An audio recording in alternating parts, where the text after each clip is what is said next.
Olá, começando mais um programa Contraponto. Contando sempre com a sua audiência e a sua participação, você pode participar através da nossa fanpage no Facebook, na página do Contraponto, sugerindo temas e também convidados para debatermos os temas mais importantes aqui da nossa região da Baixada Santista. Pode também mandar e-mail para o programa que está passando aqui na tela e também participar do programa Contraponto. Hoje vamos falar do movimento estudantil aqui na Baixada Santista, especialmente do movimento que tem sido feito pelos estudantes da Faculdade de Direito da Universidade Católica de Santos. Para isso, nossos convidados de hoje são Reinaldo Nel, presidente da gestão 2014, e o presidente recém-eleito, Henrique, para a gestão 2015. Quero agradecer a presença de vocês aqui hoje para falarmos desse assunto aqui do movimento estudantil, como foi a gestão, as perspectivas para a nova gestão de 2015. Reinaldo, vou começar perguntando para você como é que foi a eleição de vocês, como é que foi esse início da sua gestão, os principais pontos aí que vocês abordaram. Certo, bom, o começo da gestão foi um começo bem empolgante, na verdade. Os estudantes desde 2010, 2009, não puderam ver uma eleição como nós tivemos no ano passado. Nós tivemos, alguns problemas surgiram nas gestões anteriores que acabaram desencadeando que os alunos tivessem maior interesse pela participação da política estudantil. Com isso, muitos alunos se reuniram, dentre eles nós mesmos que aqui estamos, eu e o Henrique, e mais alguns alunos que faziam parte do centro acadêmico anterior, nos reunimos e acabamos criando um partido para fazer oposição àquele que estava no centro acadêmico. Com isso, o centro acadêmico ganhou proporções muito grandes na Unisantos, um centro acadêmico que antes estava, nós costumamos dizer, morto, porque não tinha representação nenhuma, os alunos não reconheciam a existência desse centro acadêmico, passou a ser reconhecido por todos os alunos. Hoje nós temos uma participação ativa no cotidiano dos alunos, em representação, que é a principal função do centro acadêmico. Após essa reunião e a criação do nosso partido, no caso o DEGOI, nós fizemos diversos movimentos, dentre eles reunimos com os próprios alunos da Unisantos e com isso participamos de uma eleição, de um debate que tivemos um auditório com mais de 200 alunos, um auditório repleto de estudantes, tivemos oposição de duas outras chapas, e isso fez com que o centro acadêmico crescesse mais e mais ainda. Logo após a nossa posse, nós ganhamos com mais de 350 votos, nós acabamos ganhando a eleição, e após a nossa posse nós conseguimos um número de alunos que talvez nunca antes o centro acadêmico teve, em torno de 50 alunos participando ativamente das nossas atuações. Com isso, nós podemos fazer o quê? Podemos realizar atos que antes não conseguiam, porque antes tinham, enfim, 5, 6 alunos que participavam do centro acadêmico.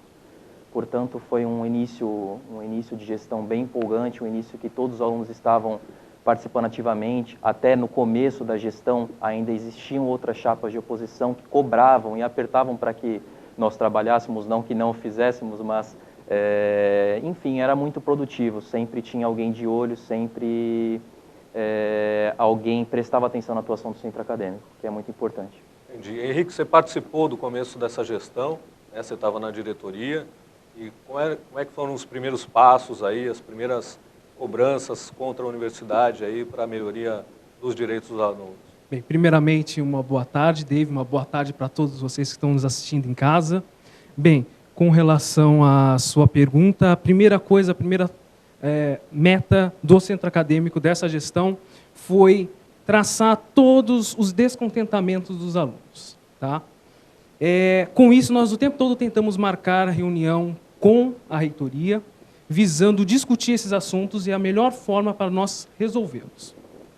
Ocorre que o tempo foi passando e nós não conseguimos esta reunião.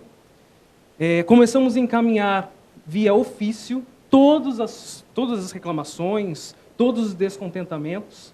Foi quando nós conseguimos essa reunião com a reitoria da universidade. Os ofícios eram sempre para o reitor? Exatamente, todos foram encaminhados para o reitor. Nós elaboramos um relatório de mais de 100 páginas, nós apontamos diversos problemas estruturais na universidade, inclusive voltados para a parte de acessibilidade, problemas com elevador, carteiras que são muito ruins, que dão um problema nas costas, não cabia nem sequer um caderno, um notebook. Então, a gente começou a traçar e observar todos esses problemas, colocamos tudo via ofício e encaminhamos para a reitoria. Nos reunimos e o reitor imediatamente disse que várias ações ele iria começar... Ele atendeu rápido vocês, então? Depois que nós encaminhamos os ofícios, sim. Nós sentamos, discutimos, aí foi o Reinaldo, a gente foi com a diretoria executiva, nos reunimos com a universidade, depois que encaminhamos os ofícios, e ele disse que algumas coisas ele iria atender o mais rápido possível, inclusive a questão da acessibilidade, que nós tínhamos um aluno que é cadeirante, que ele não conseguiria acessar vários pontos da universidade. Então, quanto a isso, ele disse que iria atender o mais rápido possível. Isso levou quanto tempo? Bem, demorou. Na realidade, no final das contas, acabou demorando muito tempo. Ele disse que, na época, que em uma semana já iria iniciar as intervenções necessárias, e ocorre que não aconteceu. Isso levou... Passou mais de um mês e a universidade até então não tinha tomado nenhuma... Não tinha começado as obras. Não tinha começado as obras, tá?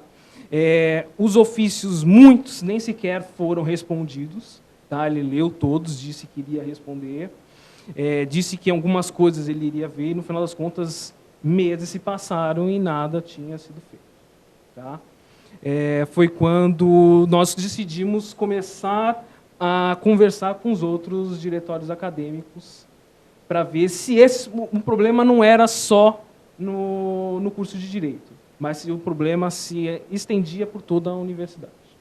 Entendi. E aí, como é que foi essa conversa com os outros centros acadêmicos? Vocês perceberam que os problemas eram diferentes, eram iguais? Sentiram um retorno deles para vocês se unirem? Como é que foi isso? Bom, na verdade, foi muito produtiva a conversa com esses outros centros acadêmicos. Nós não esperávamos que eles compartilhassem dos mesmos problemas que nós tínhamos no nosso campus, porque são campos diferentes. Na Unisantos, nós temos um campus, o Campus Boqueirão, que lá está o curso de Direito, Arquitetura e Design de Interiores, e o outro campus, que é o campus Dom Edílio, é um campus que tem uma infraestrutura muito melhor, que, se não me engano, tem mais de 30 outros cursos que lá estão. Portanto, quando nós nos reunimos com ele, como eu disse, nós não esperávamos que eles tivessem os mesmos problemas que nós, até outros problemas até bestas, coisas simples de resolver, como infiltração, coisas do tipo que traziam preocupação para o dia a dia do aluno. E com isso, nós acabamos nos aproximando e nos reunindo, que foi daí que surgiu a ideia de fazermos reivindicações, então, para que conseguíssemos aquilo que nós estávamos tentando desde novembro, né? Que é aquilo que o Henrique... Reivindicações não mais em forma de ofício. Reivindicações não mais em forma de ofício. Na verdade, o Henrique falou que nós procurávamos um diálogo com a reitoria, nós fazíamos isso desde novembro, né? A partir daí, nós começamos a encaminhar ofícios, que, se eu não me engano, foram em torno de 50 ofícios que nós encaminhamos, relatando problema por problema, e fizemos até um estudo de toda, apesar de sermos do curso de Direito, acabamos fazendo um trabalho que não deveríamos fazer, fizemos um estudo de toda a infraestrutura da faculdade, um trabalho com mais de 100 páginas, tá, que foi encaminhado. Vamos fazer um pequeno intervalo, Reinaldo, e a gente volta a falar aí dessas reivindicações no segundo bloco. A gente volta já já.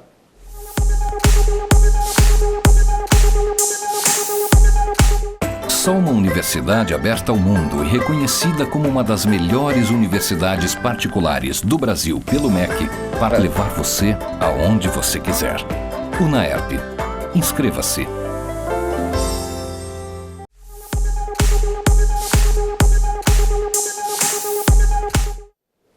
Voltando com o contraponto, e a gente estava falando a respeito das reivindicações que vocês conversaram com os outros centros acadêmicos. Fala um pouco mais disso, Reinaldo. Então, como eu estava dizendo, nós acabamos conversando com os outros centros acadêmicos, nos reunimos e planejamos, então, que deveríamos tomar outra forma de reivindicarmos os nossos problemas, né? Antes, tentamos comunicar somente através de ofícios e tomamos, então, uma postura diferente. Tomamos uma postura de realmente nos reunirmos no próprio hall do campus do Dom Edílio, né, que era no campus da Unisantos, o campus principal, e lá, então, fazermos uma espécie de manifestação, que foi o que ocorreu. Aí não mais a diretoria, mas os alunos todos da faculdade participando. Exatamente, a diretoria enfim, desses centros acadêmicos, então convocaram todos os alunos mesmo... de vários cursos. De vários cursos, mesmo daqueles que não representavam, né? No caso, tinham outros 5 centros acadêmicos. Que os alunos da universidade inteira. Convocamos todos os alunos da universidade. E quantos participaram? Participaram mais de 1.000 alunos, quase 2.000 alunos. E foi um dia bem marcante, um período que não ocorria nessa universidade há muito tempo. E de lá para cá muita coisa mudou. Tá? Isso foi no começo do ano? Que mês que foi? Isso foi no dia 19 de março. 19 de março de 2014. Isso. Todos nós nos reunimos lá e muitos alunos compareceram, como eu disse, mais de 1.000 alunos. Bastante televisão, foi bastante noticiado isso que eu lembro. Foram todas as emissoras, pelo menos a grande maioria das emissoras, jornais daqui da Baixada Santista. De lá para cá, o que vocês sentiram que mudou? Mudou a relação de vocês com a reitoria? Eles passaram a receber mais vocês, com a diretoria da faculdade? Como é que foi? Acredito que a principal coisa que mudou foi o reconhecimento da existência do centro acadêmico, pela parte da reitoria, que antes os alunos não reconheciam a existência, os alunos passaram a reconhecer a existência depois da nossa movimentação, do chamado que nós fizemos para participarem dessa assembleia, e posteriormente, após essa assembleia, só então que a faculdade começou a reconhecer o poder que os alunos têm também de representação. Entendi. E o que a reitoria falou a respeito dessa manifestação, das reivindicações, Henrique, depois que vocês conversaram com a reitoria, depois aí desse manifesto aí de quase 2.000 alunos na porta da faculdade? Bem, com relação a logo após a manifestação, a universidade ficou um tempo sem diálogo com os centros acadêmicos. Inclusive, nós encaminhamos em seguida um outro ofício com assinado todos os presidentes dos outros centros acadêmicos, solicitando uma reunião que demorou meses para ocorrer, que não foi em conjunto com todos os centros acadêmicos. Mas por que demorou? O que o reitor alegou para demorar tanto para receber os alunos? O tempo todo, sempre a justificativa com relação à demora em marcar uma reunião é com relação à agenda estar sempre cheia. Tá? Então, isso foi esse o que ele alegou, no caso. Depois, passou um mês e pouco, foi quando a gente começou a ver várias daquelas solicitações que nós fizemos a saírem do papel. A principal começou as obras de acessibilidade do campus. Tá? Começaram a adaptar os banheiros, refizeram rampas, e não digo só nessa parte voltado para o cadeirante, que seria o aluno Jackson, mas eles começaram a adaptar em todos os sentidos a universidade, tanto para implantação de piso tátil para pessoas com deficiência visual, voltaram para 100% a adaptação do campus. Realizaram outras melhorias, depois de outras, nós tivemos que sim realizar outras movimentações, outras manifestações na universidade, tá? Porque algumas não foram atendidas, e depois dessas outras manifestações, que aí a gente pode até citar, como o movimento Folha de Ouro, que era com relação às taxas da secretaria, que aumentaram, a movimentação também das carteiras, que os alunos desceram com todas as carteiras e colocaram no pátio, porque não aguentavam mais. Depois dessas outras manifestações, a universidade também voltou a atender as nossas reivindicações. Pode continuar. Bem, depois disso, a universidade voltou a nos procurar, tá? Disse para a gente sempre agora manter um diálogo, inclusive se comprometeu. Nós estávamos fazendo outras reuniões ainda esse semestre, voltou atrás de várias decisões que haviam tomado, passaram realmente a querer ouvir bem mais os alunos. Tá? Eles realizaram, inclusive, agora uma avaliação institucional, querendo realmente ouvir o que os alunos deu certo a reivindicação. Deu A manifestação deu bastante resultado. Deu bastante resultado. E essas cadeiras eles trocaram, afinal? Trocaram as carteiras. Trocaram as carteiras. Agora não tem mais problema com as carteiras. Não tem mais problema com as Agora carteiras. não mais. E fala um pouquinho desse movimento Folha de Ouro. Como é que era isso, Henrique? Certo. O movimento Folha de Ouro foi um movimento criado muito rapidamente. Na verdade, foi um ato da faculdade que nos pegou de surpresa, posso dizer, e aumentou as taxas da secretaria. Então, as taxas da secretaria, que antes eram taxas que para uma simples assinatura do próprio funcionário da secretaria custava R$ 6,00, passou a custar R$ 10,00 e outras coisas aumentaram para R$ 20,00, e isso no dia a dia do aluno pesa. Para muitos alunos faz muita diferença isso. E eles não avisaram antes? Foi no meio do semestre isso? Não avisaram, foi de um ano para o outro? não avisaram, foi no meio do semestre. Inclusive, pegou de surpresa todos os alunos, e hoje também realizar um outro sistema agora de você poder pagar as taxas na secretaria. Você tem que utilizar o seu próprio cartão, você deposita no cartão como se fosse um cartão de crédito. Um pré-pago? Como é que é? É, como se fosse uma coisa do tipo, você tem uma maquininha que você insere a cédula de dinheiro e você então recebe o crédito no cartão para que você possa usar na secretaria. É uma coisa que parece que torna prática a vida dos alunos, mas não torna. Você quer usar a secretaria, você tem que ir até lá depositar dinheiro no seu cartão, como se fosse um banco. Bom, ao mesmo tempo que implantaram esse sistema, foi o momento que aumentaram as taxas da secretaria. Imediatamente, nós tomamos a postura de fazer uma manifestação. Nós avisamos que iríamos fazer uma manifestação e os alunos começaram a se revoltar, porque, enfim, quando trata do bolso, é a parte que todos os alunos acabam... É a parte mais sensível do corpo humano. É a parte mais sensível do corpo humano, né? Que inclusive foi um dos principais motivos até da assembleia, daquela primeira manifestação que nós fizemos. Portanto, nós realizamos esse manifesto e rapidamente essas taxas voltaram ao normal. Bom, e o que mais vocês pediram, que o reitor prometeu, cumpriu, não cumpriu? Como é que foi isso? Diante de mais de 50 ofícios enviados. Bem,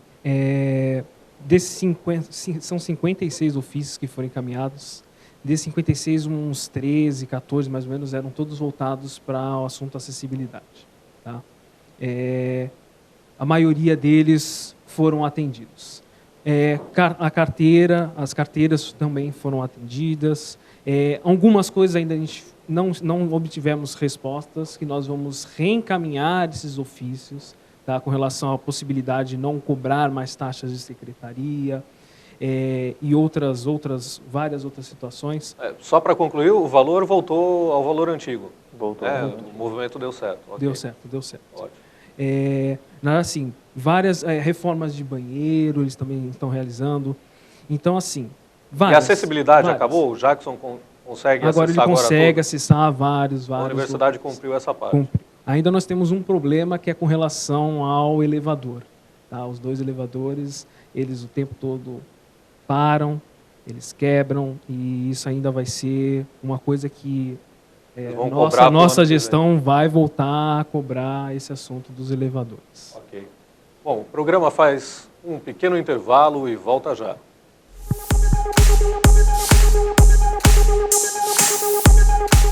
Só uma universidade aberta ao mundo e reconhecida como uma das melhores universidades particulares do Brasil pelo MEC para levar você aonde você quiser. UNAERP. Inscreva-se.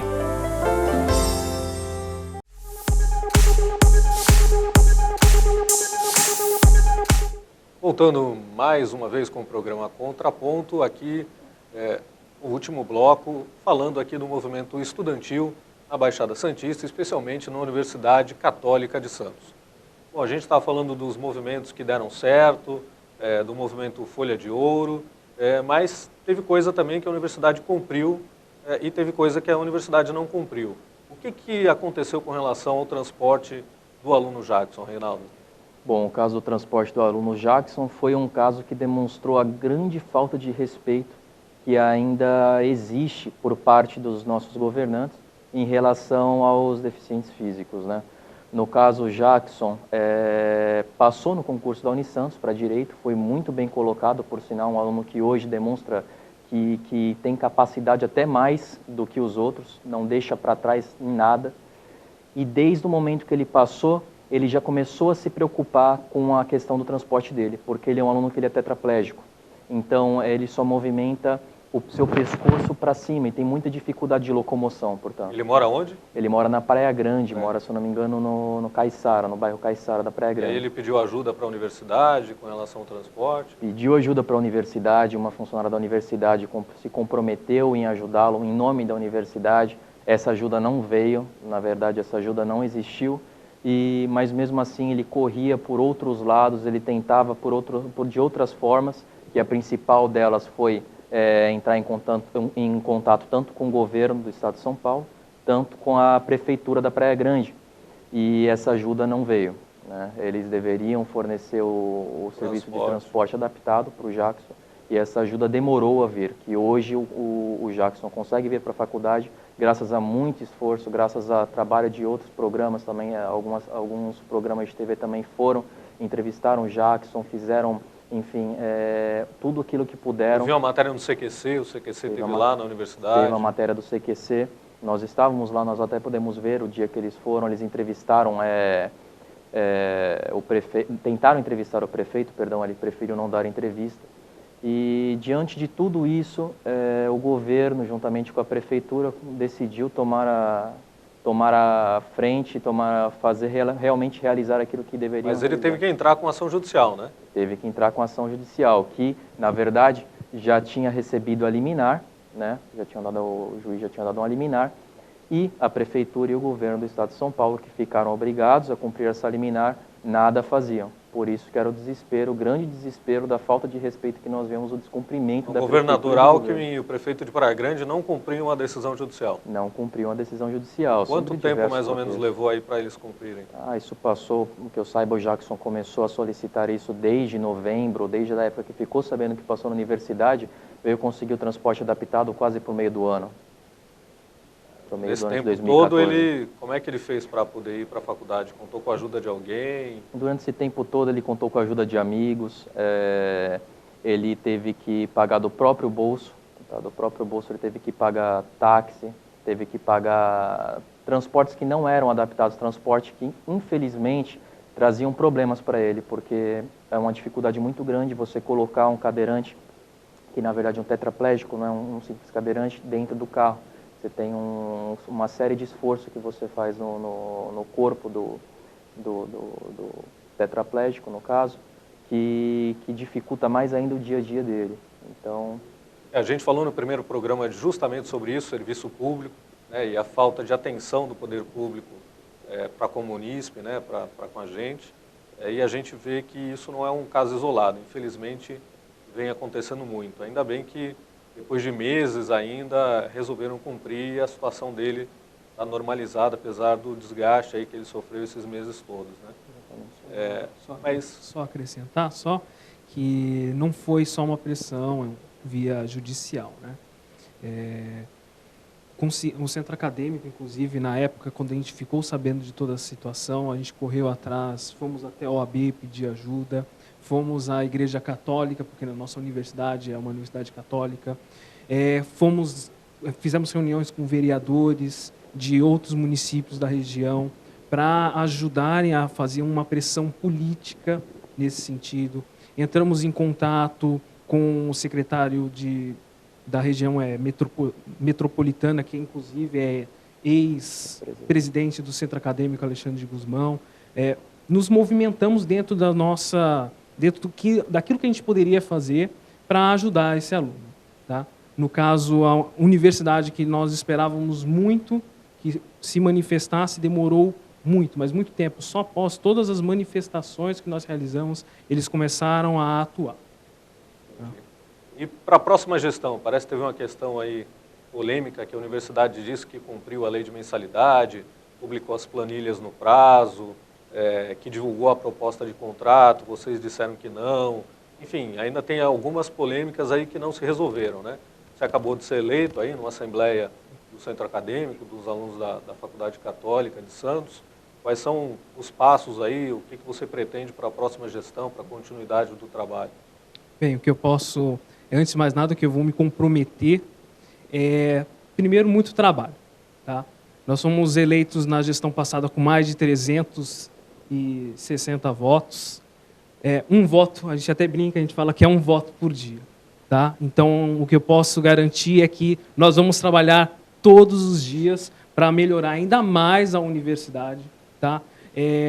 Nós, mais do que ninguém, gostaríamos e queremos, sim, a universidade muito melhor, porque quem ganha com isso, sem dúvida nenhuma, é o aluno, tá? Isso é o nosso maior desejo. Nós queremos, sim, somar forças com a universidade, mas nós não somos extensão da universidade, nós vamos cobrar, sim. Isso, todos os alunos não tenham dúvida com relação a isso, que essa gestão vai continuar cobrando, tá? Nós vamos resolver todas as questões pendentes, nós temos vários projetos, que inclusive algumas vezes a gente acabou não conseguindo concluir todos, em decorrência de várias coisas que foram surgindo ao longo do ano, mas nós vamos focar nisso e nós vamos fazer uma outra grande gestão em nome de todos os alunos. Entendi, muito bem. Bom, está terminando aqui o nosso programa Contraponto. Eu quero convidar a fazer parte aqui do nosso programa, se quiser vir falar também sobre a parte da universidade, o professor Medina, que é o reitor da universidade, professora Renata Bonavides, diretora da Faculdade de Direito. O espaço aqui está aberto também para a universidade falar sobre os projetos, sobre o que atendeu, sobre o porquê que não atendeu, sobre o aumento das mensalidades, cobrança de taxa, enfim, o programa está sempre aberto a todo mundo que queira participar e falar dos assuntos aqui da nossa região e assuntos também nacionais de importância para o nosso país. Agradecendo mais uma vez a audiência de vocês, convidando a participar do nosso Facebook, sugerir temas, enfim, interagir com o programa é de todos vocês. Obrigado a todos pela audiência, obrigado aos nossos convidados pela participação. Desejo uma boa gestão para você, uma boa semana a todos.